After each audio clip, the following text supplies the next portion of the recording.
গ্রামে একজন ছিল কাঁচা বাদাম বিক্রেতা, যার নাম ছিল রহমান।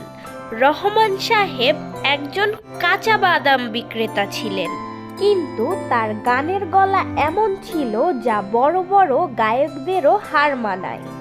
আজ রহমান বাজারে গেল তার কাঁচা বাদাম বিক্রি করার জন্য। আজকে কি আমার বাদাম বিক্রি হবে না? তখনই জিতু নামের একটা ছেলে বাচ্চা সেখানে আসলো। বাদামওয়ালা, আমাকে 10 টাকার কাঁচা বাদাম দাও তো। দাঁড়াও বাবা, আমি তোমাকে বাদাম দিচ্ছি। তুমি না অনেক সুন্দর গান জানো। এই যে নাও তোমার বাদাম।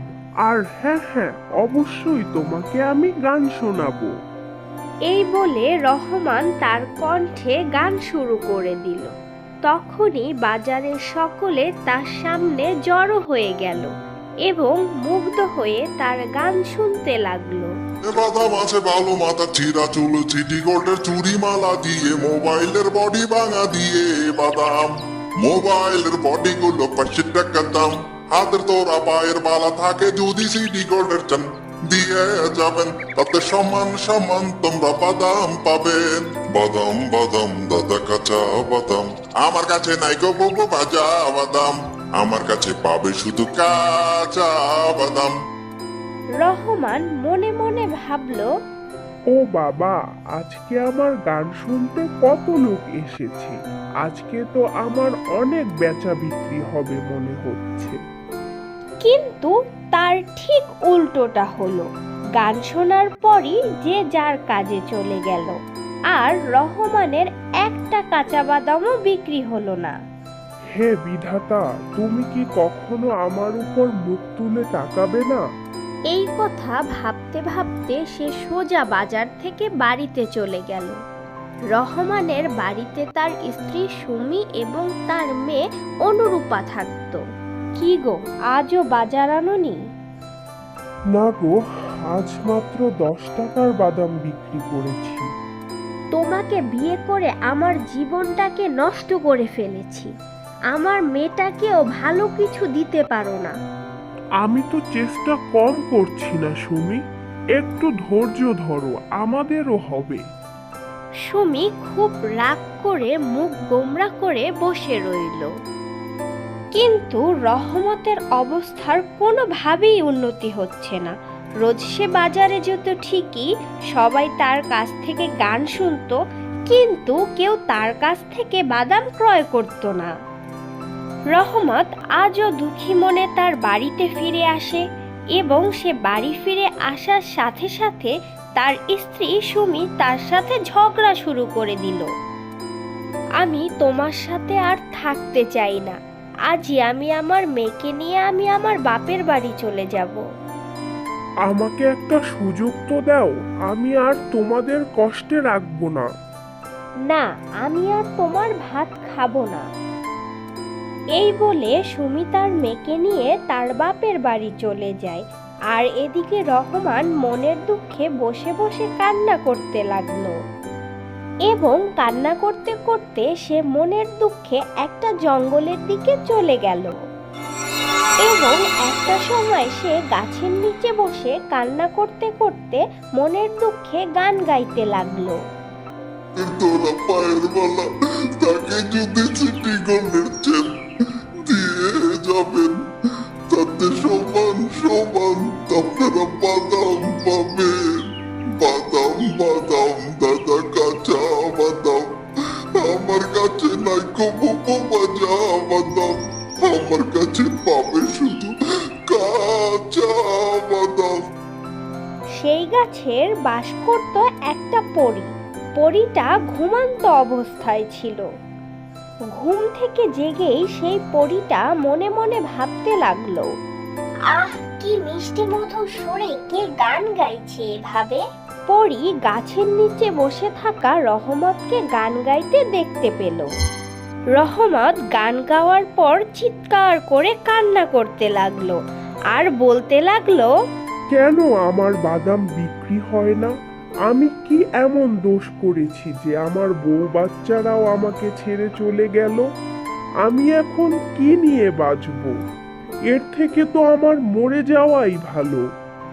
রহমতের দুঃখের কথা শুনে পরীটা ঠিক তার সামনে এসে দাঁড়ালো। ওরে বাবারে, কে কে আপনি? আমি পড়ি, আমি এই কাছে থাকি। আপনি কি আমাকে মারতে এসেছেন? না, আমি তোমাকে সাহায্য করতে এসেছি। আমি তোমার দুঃখের কথা শুনেছি। সত্যি বলছেন আপনি? আপনি আমাকে সাহায্য করবেন? হ্যাঁ, অবশ্যই। এরপরে পরী রহমতকে একটা জাদুর গাছ দিল আর বলতে লাগলো, এই গাছটি একটি জাদু বাদামের গাছ। এই গাছটি তুমি তোমার বাড়ির আঙিনায় লাগাবে। এই গাছটি একদিনে তোমাকে 40 কেজি বাদাম দিবে। আর এই বাদাম যে একবার খাবে সে বারবার খেতে চাইবে তোমার কাছে। কাল তুমি বাজারে গিয়ে গান গাইবে, আর তোমার গান শোনার জন্য যারা আসবে তাদের তুমি সবাইকে এই বাদাম ফ্রিতে দেবে।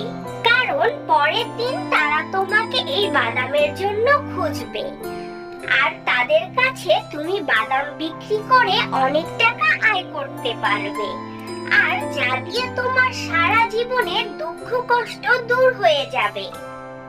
ধন্যবাদ পরি, তোমার এই ঋণ আমি কোনোদিন শোধ করতে পারবো না। তুমি আমাকে মাঝে মাঝে এখানে এসে গান শুনিয়ে যেও, আর কিছু বাদাম দিয়ে যেও, তাতেই হবে। আচ্ছা, ঠিক আছে। এই বলে রহমত তার বাড়ি ফিরে গেল এবং গাছটি রোপণ করে দিল। মুহূর্তেই গাছটি বড় হয়ে গেল আর গাছটিতে অনেক বাদাম ধরতে লাগলো। পরের দিন রহমত ঘুম থেকে উঠেই দেখতে পেল যে তার বাদাম গাছটি অনেক বড় হয়ে গিয়েছে এবং সে গাছটিতে অনেক বাদাম হয়েছে। সেই বাদামগুলো নিয়ে রহমত আবার বাজারে গেল আর গান গাইতে শুরু করলো।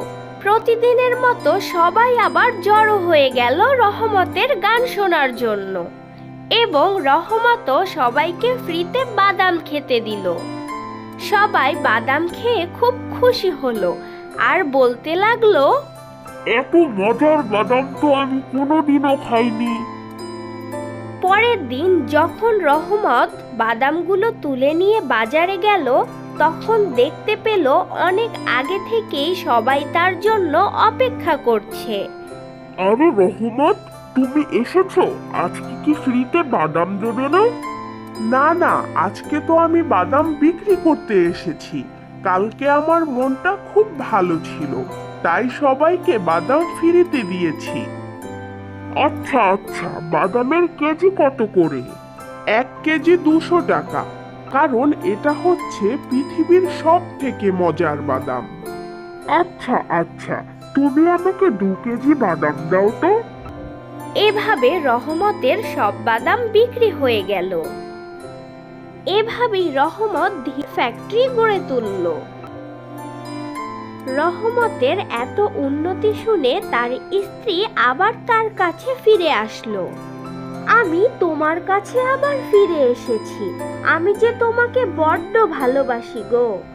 আরে লোভী মেয়ে, তুমি আমাকে নয়, তুমি আমার টাকাকে ভালোবাসো।